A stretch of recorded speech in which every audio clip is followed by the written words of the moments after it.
Hey everybody, welcome back to One Mic, and today we're here to talk about episode 7, the season, we don't know, finale of HBO's Task, entitled A Still Small Voice. So the title comes from the biblical story of Elijah, who listens for God in wind, fire, and earthquakes, but only hears him in a still small voice. It's about quiet redemption and grace after chaos, which I think fits not just this finale, but this season as a whole pretty well. So let's get into it. We open with Aaliyah determined to take down Grasso, still reeling from everything that's happened. She's also baffled to find Sam living with Tom, and together her and Tom decide to head to the park where Cliff actually showed up at, hoping to find some clues. Meanwhile, Mike, and remember, this is Police Chief Michael Dorsey, who made Grasso's issue regarding helping the Dark Hearts disappear. Mike meets with Vincent, and we remember Vincent as well. That's Perry's boss, who as the head of a motorcycle club, rolled up on Perry in a car in episode, I think it was like 2 or 3. But that's Perry's boss, who told him and continues to tell him in this episode that Jason's got to die. And Mike tells him about the FBI questioning him. We also learn via Mike that the missing drugs were in fact sold to Lee. That's the guy that Ray originally suggested that they sell the drugs to. And that's how Shelley got the money to give to Maeve. Now, I assumed that was what was happening. But again, this show, it doesn't miss anything or leave anything valuable unanswered. I think it was a great callback, and not a callback necessarily, but just in case you were wondering, or in case you assumed that we forgot to tell you how Shelley got the money, here it is. And this one little throwaway is disrespectful, in this one, maybe, easy to miss line. I'm still quite astounded, though, by the level of trust that Robbie had in a junkie with that amount of drugs and that amount of money. But again, when we talk about the writing here, the show put in some work to make that plausible. They didn't just expect me to accept that Robbie would give all these drugs to a junkie and trust her to give the money to Maeve. Like, they set up the fact that she was in an abusive relationship, and the scene where Aaliyah used that to relate to her in a earlier episode likely drove her to want to do the right thing. And when she offered to even do this for Robbie, she said it was because she was a good person. So, like, if the only interaction was just, hey, here's Shelley at the door and here's the money, I'd probably call bullshit, but the show did just enough to make me believe that Shelley might actually want to do the right thing. So again, great work by the writing team here. Across town, Perry calls Vincent. Vincent basically gives him a green light to kill Jason, saying if Jason's dead by morning, then he won't come looking for Perry, he being Vincent. And the only scene that was kind of silly to me, Perry seriously considers killing Jason. He's got a knife in hand and he can't do it. But first off, they framed that in a way that made it look like he was gonna slash Jason's Achilles as he was walking down the stairs. I thought that was weird. But then Jason comes downstairs in a towel. You'll have to speak up. He's wearing a towel. Somebody's gonna get that reference. And Perry's standing there in this stabbing position. And Jason's just like, hey man, you good? Like, what's going on? Instead of, why do you look like you're about to lunge at me with a knife? I thought that was I was a little not a fan of that scene as much as every other scene on the show. We then have a couple of family moments, one of which I found intriguing in the moment, but ended up not mattering too much later. And the other I loved because it was very brief, but it told us a great deal. So at Tom's house, Ethan's room is being decorated for Sam, by Sam. Tom explains that Sam won't be staying there forever. They're finding him a permanent home. Could be 3 weeks, could be 6 months, who knows? Actually, no, it wasn't being decorated by Sam. It was being decorated by Sarah, because that's how the conversation came up. But this is interesting to me because it came off to me like Tom had every intention of keeping Sam. But this was just some bullshit he was feeding Sarah, just to get her off of his case, right? I figured we might see a scene or two of Sarah and Emily kind of giving Tom shit for essentially trying to replace Ethan with Sam. And Sarah does pose this question to him. And I thought that would be an interesting turn of events for Tom to have to grapple with that. Not even just in this episode, but even though the show is over, to think about what would life be like for Tom if he kept Sam and then eventually Ethan's, released. It didn't play out that way, but, thankfully I like the way that it did play out a lot more. But before we get to that, I want to talk about the other thing. We cut to Grasso right after this, and he's visiting his sister Frankie. I don't know this actress's name, but I recognize her from Showtime's Your Honor, show starring Bryan Cranston. Pretty solid. First season was really good. But he visits the sister Frankie, as well as her kids, who are, of course, I think it was all boys, so nephews. But he confesses to her what he's done, and we learned that he was essentially using the money that he got from being dirty to help his family. You know, like, I'm using it for a good cause. Like, one might view this as, like, the start of like a redemption arc for Grasso. But what I liked about it was that we learned so much in this scene in such a short amount of time with such little information conveyed. So what I mean by that is, before Grasso walks in, we hear Frankie complaining about the kid's father, like picking him up whenever, like he just shows up whenever. But that lets us know, just in that one little sentence, that her and the dad aren't together. That, you know, they're on some kind of schedule. The father's supposed to be picking up the kids. Then, once Grasso does arrive and he's talking about the moments, where he magically came up with a lot of money, he says that one of those times was like to move her into a new house away from her ex. So now, in 2 sentences, we learned that Grasso's sister was in an abusive relationship with her kid's father, and Grasso used his dirty money to help her get a house away from him. We learned that the father wasn't there, and we learned that he had to get her away from the father, which again, I'm assuming because he was abusive.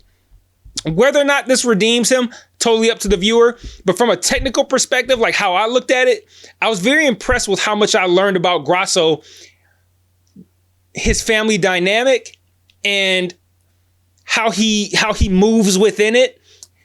In a relatively short scene with only a couple of sentences. Like, it did a lot to humanize Grasso and make him not just be the bad guy who helped out the other bad guys. It's like, hey, he had a really good reason. And I don't care that he had a really good reason, but I like that they informed us a great deal about who Grasso is in a very short scene in very few sentences. I was just impressed with that. He also tells Frankie that he's going to turn himself in. So back to Tom and Aaliyah at the park where Cliff actually showed up to. They find his car that was ran off the cliff, which we saw, as well as a phone. Around the same time, Erin's body is discovered floating in the river, and she's holding a charm in her hand that says PD, which, if you don't recall, that would stand for Perry DeRozzo. Meanwhile, Donna, again, that's the bartender that Perry was smashing, overhears that Perry and Jason intend on going to Maeve's house to go after the money. And she warns Vincent out of concern for Maeve. And finally, Aaliyah and Tom, after some back and forth with Kathleen and the evidence locker, track Ray's phone. And I'm leaving a lot out here, but essentially events take place that are meant to have all of these parties converge at the same location. Perry and Jason, Tom and Aaliyah, Grasso, Maeve. Jason gets the call about Erin's body, and though we don't hear the caller specifically tell Jason that Erin had Perry's charm, he says something like, oh, and there's one other piece, and then they show Jason's reaction, and then, you know, I like that the show let us put 2 and 2 together, like, oh, you must have told him about the charm. Vincent and his men arrive at Perry and Jason's location just as Jason is getting this call, and Jason stabs Perry as he's climbing out of the water. He's taking a bath in the river, but Perry still warns him that Vincent's on the way. Perry had his chance to kill Jason earlier, the knife pose, but he couldn't do it, and now his hesitation sealed his own fate. Sucks. When the dust settles, Vincent's crew can't find Jason. He's escaped, but they do find Perry's body. Back with Sam, he's now decorating Ethan's room. I just want to point out, he's putting up a lot of animal posters, including, of course, a deer. I'm still kind of unclear on why the show leans so far into Sam's obsession with animals, but it's a nice little thing to know it wasn't just a thing they threw in there. They come back to it to let you know, like, yeah, this is who this kid is. He really fucks with animals. Sarah, who is now softened, I think, because of her situation with her family, is starting to become a little bit warmer. And after telling a nice little anecdote about Ethan, they all agree to go to Dairy Queen. Nice little thing to show us that Sarah's starting to kind of come around. You know, not the most important scene on paper, but, you know, the show has put a lot of work into these family dynamics between Tom's family, Robbie's family, even Jace's family, as it pertains to, like, the other club members and Erin. So I think it's important to showcase, you know, Sarah's evolution like that. Grasso's at Mike's place, and Grasso tells him he's going to turn himself in. Mike warns him the Dark Heart's enforcers are heading to Maeve's, and Grasso's like, oh shit, I need to get over there. But before he can do anything, I believe it was Vincent, but it was a super quick shot of who it was there. I even rewound it. I was like, I think that's Vincent. But I believe it was Vincent, bursts in and he shoots both of them, killing Mike and wounding Grasso before Grasso then puts him down. And Grasso then staggers off into his car on heading over to Maeve's. And he crashes in her driveway. He's bleeding. He yells for her to leave. She packs the kids into the car but forgot the keys, and she's like frantically searching for them, which was half intense and half like, why wasn't that the first thing you did? But anyway, she goes back in to find her keys, and Jason arrives at that time, of course. Maeve ends up leading him to the money as Tom and Aaliyah pull up, and Jason grabs her, covers her mouth, and puts a gun to her head.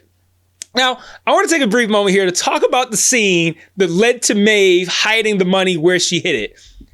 Why did her friend give her the best all-time advice that a non-criminal has ever given a human in humanity? I'm assuming she's not a criminal, but she might be. But that was some seasoned criminal type shit. Like, that's some shit you come up with when you've been dealing in dirty money for decades, like longer than that girl's been alive. Like, I was sitting there like, she should just leave the country. And now here comes her friend, likely half my age, if not less than that, or less than half my age. And she's like, yeah, stash it. And if someone comes looking for it and they find it, you can say, hey, Robbie, put it there. I didn't even know about it. And if nobody comes after a year, you're golden. You can fuck off. And I'm like, the fuck? That's genius. But anyway, Grasso, now half dead, warns Tom as he's approaching the Jason's inside, and another gunfight ensues indoors in which Aaliyah kills one of Jason's guys. And this gunfire distracts Tom, who was likely about to be killed by Jason because he was approaching the chicken coop that Jason and Maeve were hiding out in.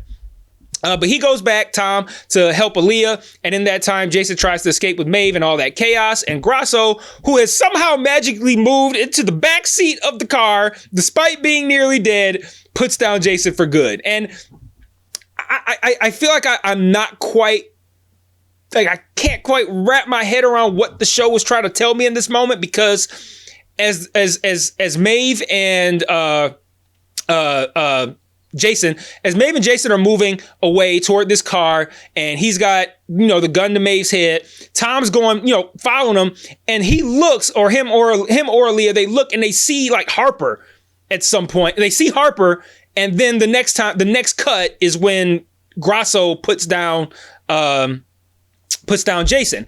And I'm not sure what I was supposed to take away from that. Like, are we to believe that Harper helped move Grasso to the back seat? Like, I'd have an easier time believing that wounded Grasso got out and moved himself. But I'm like, I don't know. That was, I'm chalking that up almost to user error, because this show has been so good with explaining everything that I feel like I must be fucking up, and that I'm missing something that would make sense on how Grasso ended up in the back seat, given how severely wounded he was, and why they showed Harper in that quick shot right before. Like, I don't know, but I'm willing to let it go, or even like chalk it up to, again, me just not missing something, because the show is just too well written for me to, like, I don't know, just really bully them and pound that point of like, oh yeah, they fucked this up. I don't know that they fucked it up. They ain't fucked nothing else up. So it makes more sense for me to assume that I'm fucking up. And maybe what do you guys can explain to me why they showed Harper in that moment? Because I know that Harper said that she was going to go out and help. So I know why she was not in Maeve's car. I just don't understand the, like, here's Harper, and then now here's Grasso in the backseat shooting Jason. Like, what was the connection between Harper and Jason? Unless I don't know. I'm not even gonna guess. So Tom notices the bag that Jason had is full of money and not the Canadian pamphlets and magazines or whatever. But at the time, he just merely zips it back up. Well, the police later find the bag of magazines at the scene, which I don't even know how the magazine bag got there, because I'm like, why would Jason bring that with him to that location? But Tom tells Kathleen that's all that he saw, letting us know that he let Maeve keep the money. Beautifully understated, but I also like that as a move for Tom. Like, I think that's a cool thing for him to do. As the episode begins to wrap up, we start putting like a final bow tie on a lot of these stories. Grasso's alive. He lived through his gunshot. He asked for penance, I think jokingly, but seems destined for a date with Estelle. He said he was going to confess. Though I figure that like killing Jason and kind of like saving the day, probably going to knock some time off of his sentence, but probably not going to be a great rest of his life for Grasso. But at least Frankie and his nephews would be good. Tom meets with Emily to discuss the impact statement for Ethan's trial, but it turns out it's not Emily who ends up giving the statement, it's Tom.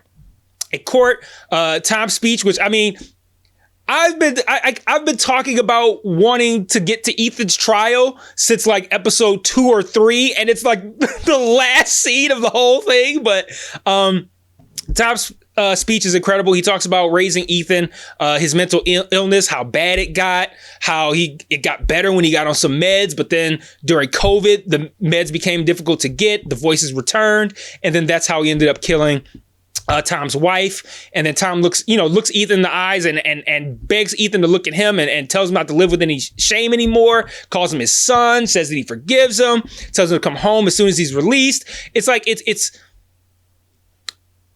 a quiet scene. It's devastating and like, not devastating, like painful, but like it's emotionally heavy.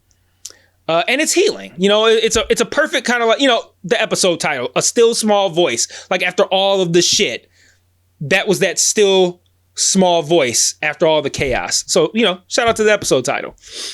Emily doesn't speak. She doesn't need to. And we also don't ultimately learn Ethan's fate either, what his sentence ended up being. But again, we don't need to. This was about Tom and how he worked his way through his trauma and to a better place with his family. So it doesn't matter if Ethan got a year or he got 10 years. It's about the fact that he has a place at home and a family to support him when he gets out, despite what he's done. Afterward, Tom learns that a family has been found for Sam. The final sequence kind of like dovetails nicely with a scene that we saw earlier in the season via flashback in which Tom and his wife Susan, they're standing at the doorway together awaiting the arrival of Emily and Ethan.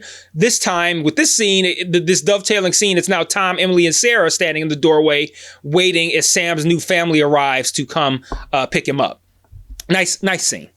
And then we see Maeve. She's packing up Harper and Wyatt, preparing to leave town to go somewhere 6 hours away. I kind of assumed that she was going to Canada, but at the same time, she thought that was a shitty idea in the first place. And I don't think you can get to Canada from Pennsylvania in 6 hours. It probably takes a little bit longer than that. But again, it doesn't matter where she's going. It matters that she felt bogged down by life, by all these responsibilities as a young woman, being a mother to kids that aren't hers, being a mother to Robbie.